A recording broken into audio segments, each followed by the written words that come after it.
Hier is die eerste en enigste ding van my verjaardag wat leuk was, alhoewel dit een dag laat is. Dit is 'n lief briefie van Jana. My van my verjaardag. Ek het vir my verjaardag was daar niks spesiaals gewees, behalwe van Jana.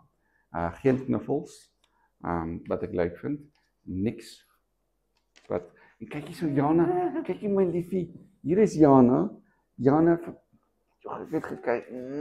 Dankie my liefie. Jy maak my so bly, my so gelukkig. Dankie my liefie. En ek het binne ook gekyk en ek het ook gekyk. Kyk eens. Ek is baie lief vir jou. Tibbeloebloe, menoge. Kyk hier so. En daar het Jana vir pappa 'n briefie gemaak. En ek het so 'n spesiale leer waar ek hierdie briefies van wat Jana en Lisa vir pappa maak. Ek hou dit daar in 'n spesiale leer. Dankie my liefie.